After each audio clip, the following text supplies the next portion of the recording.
Fenilketonuri PKU hastaları doğuştan metabolik bir hastalık olup yeni doğan topuk tarama testiyle tespit edilen bir hastalıktır. Bu hastalıktan doğan bireyler yaşamları boyunca proteinli gıdalar yani et, süt, yoğurt, yumurta, baklagiller, normal ekmek, makarna bu tür protein içeren gıdaları alamamaktadırlar.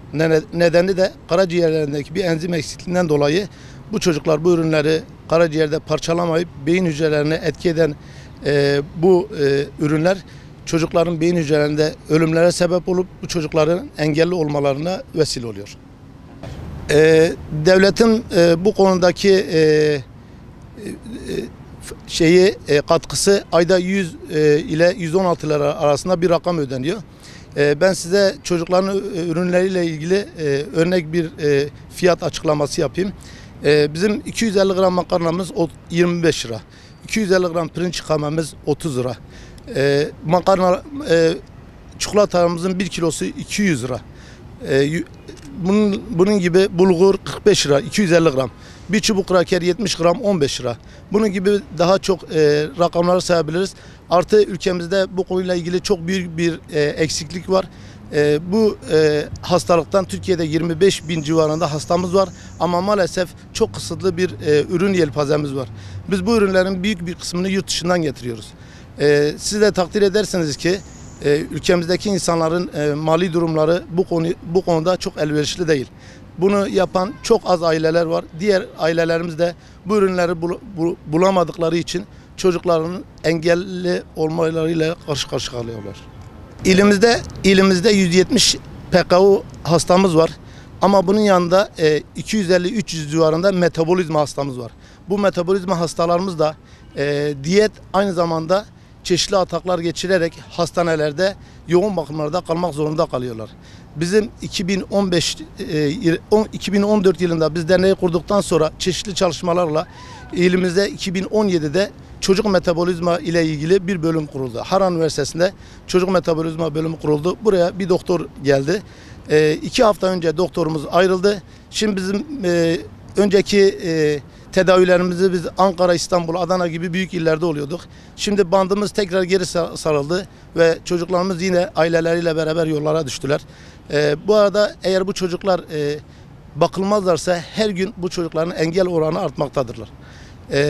Siz de takdir ederseniz ülkemizde zaten engelli sayımız çok fazla. Bir de engelli bir bireyin kendine ve ailesine, devlete yükü çok fazla. En az ayda 2500-3000 lira devlet bir insan engelli olduktan sonra yardım etmeye çalışıyor. Bizim amacımız bu çocuklar engelli olmasın. Önce kendilerine sonra ülkelerine, vatanlarına faydalı olsunlar. Yetkililerinden en büyük isteğimiz ilimizde bu çocukların tedavi olabilecekleri bir doktorun atanması. Bizim en büyük eksikliğimiz bu. Diğer konularda da bizim dernek olarak çalışmalarımız var. Bizim dernek olarak en büyük kırmızı çizgimiz biz hiç kimseden hasta aileleri dahil gittiğimiz yerlerde biz kimseden maddi olarak hiçbir beklentimiz yok. Para kabul etmiyoruz.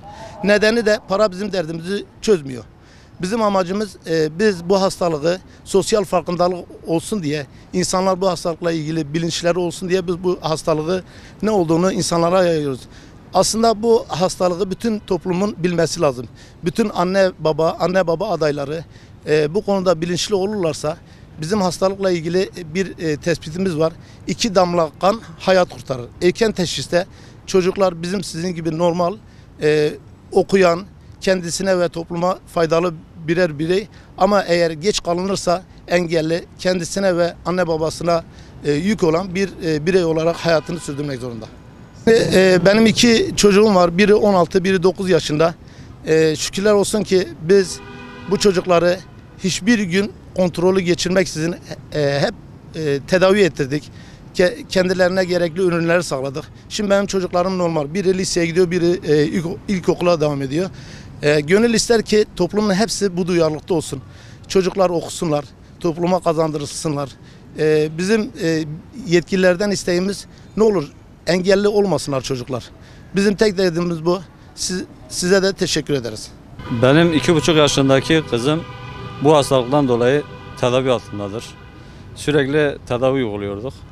2,5 yıla yakındır Şanlıurfa'da doktorumuz vardı. Doktorumuzun zorunlu görevi bittiğinden dolayı Şanlıurfa'dan ayrılmak zorunda kaldı. Ve şu anlık mağdur durumdayız. En son tahlil sonuçları yüksek çıkmasına rağmen biz herhangi bir müdahalede bulunamadık. Çünkü doktor yoktu.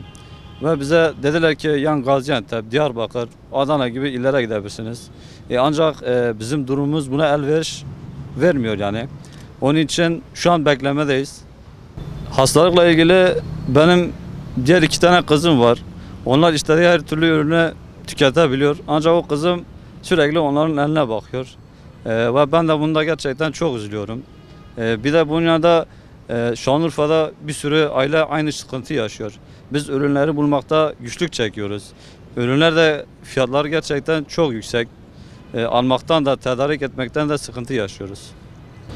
Lütfen bizim ilimize bir doktor ataması yapın. Merhabalar. Bizim çocuklarımız doğuştan metabolizma hastalığıyla doğmuş çocuklar. Bu çocuklar normal çocuklara göre çok daha hayati riskleri olan çocuklar. Bizim burada sadece bir doktorumuz vardı. O da görevini başarıyla tamamladığı için tayini çıkmıştır ve gitmiştir. Şu an doktorumuz yok. Doktor olmadığı için de bu çocukların hayati riskleri var. Bunlar için asla zaman kaybetmemeli. Her kaybedilen zamanda çocuklarımızı göz göre göre kaybedebiliriz. Ondan sonra bir metabolizma doktoru istiyoruz.